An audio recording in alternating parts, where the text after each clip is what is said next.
Mas Manu. Kali ini saya akan membahas tentang sejarah Kanjeng Ratu Kidul atau yang dikenal masyarakat Nyi Roro Kidul. Nyi Roro Kidul atau Nyi Roro Kidul adalah sosok supranatural dari cerita rakyat Indonesia. Ia dipercaya menguasai Laut Selatan dalam mitos Sunda dan Jawa.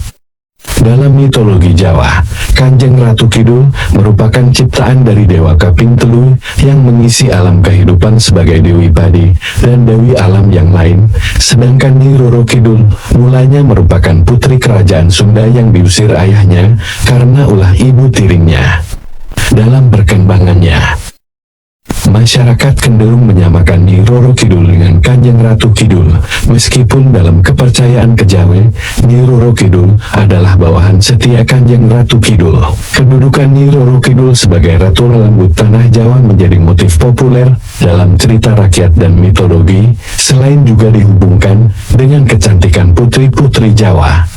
Nyi Roro Kidul juga dikenal dengan berbagai nama yang mencerminkan berbagai kisah berbeda dari asal-usulnya.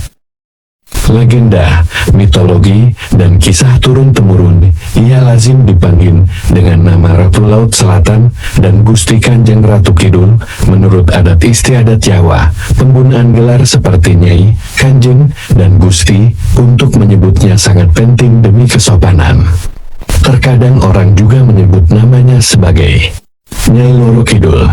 Bahasa Jawa lorong merupakan sebuah homograf untuk dua-dua dan sakit, menderita, sementara bahasa Jawa Rara atau Roro memiliki arti gadis. Seorang ortografer Belanda memperkirakan terjadinya perubahan dari bahasa Jawa kuno Roro menjadi bahasa Jawa baru Loro, sehingga terjadi perubahan arti dari gadis cantik menjadi orang sakit. Masyarakat Sunda mengenal legenda mengenai penguasa spiritual kawasan Laut Selatan yang berwujud perempuan cantik yang disebut Nyi Rara Kidul. Legenda yang berasal dari kerajaan Sunda Pajajaran dari abad ke-15 berumur lebih tua daripada legenda kerajaan Mataram Islam dari abad ke-18. Meskipun demikian, penelitian antropologi dan kultur masyarakat Jawa dan Sunda mengarahkan bahwa legenda Ratu Laut Selatan Jawa kemungkinan berasal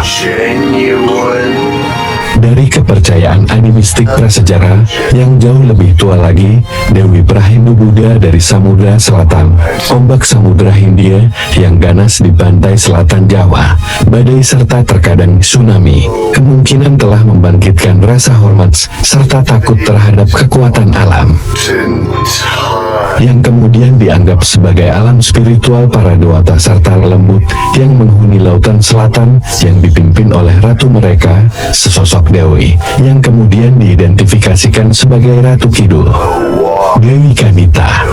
Salah satu cerita rakyat Sunda menceritakan Dewi Kadita, putri cantik dari kerajaan Sunda Pajajaran yang melarikan diri ke lautan selatan setelah diguna-guna. Guna-guna tersebut dikeluarkan oleh seorang dukun atas perintah saingannya di istana ibu tiri dan membuat putri tersebut menderita penyakit kulit yang menjijikan.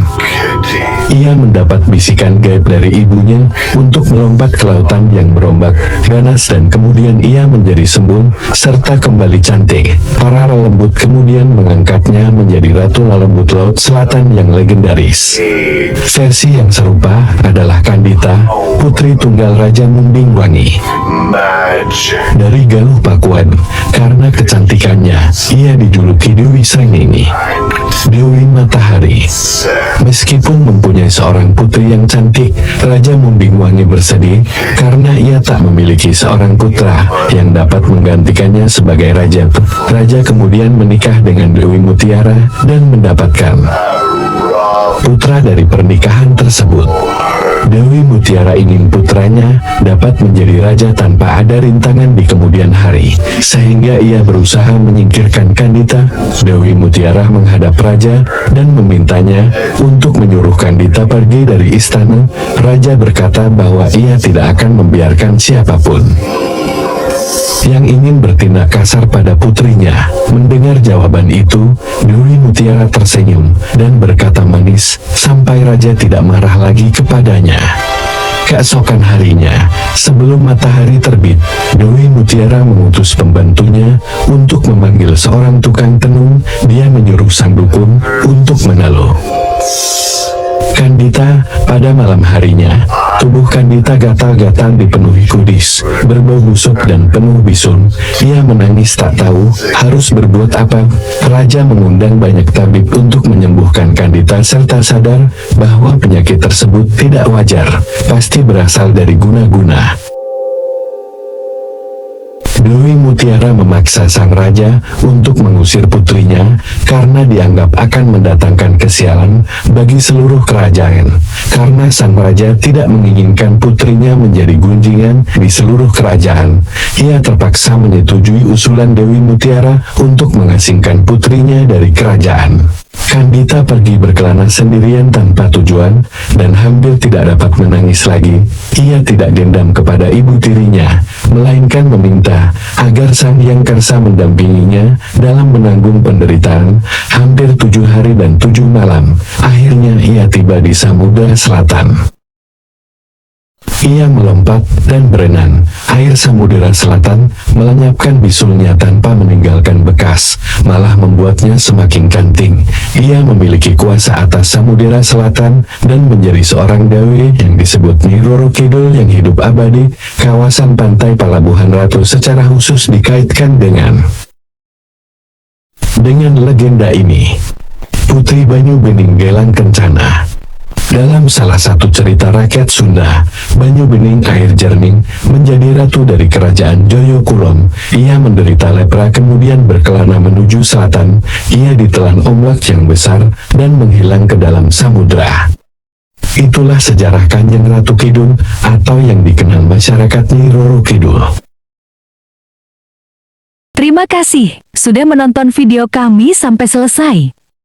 Kami doakan kalian semua diberi kesehatan dan dilancarkan rezekinya. Amin. Amin.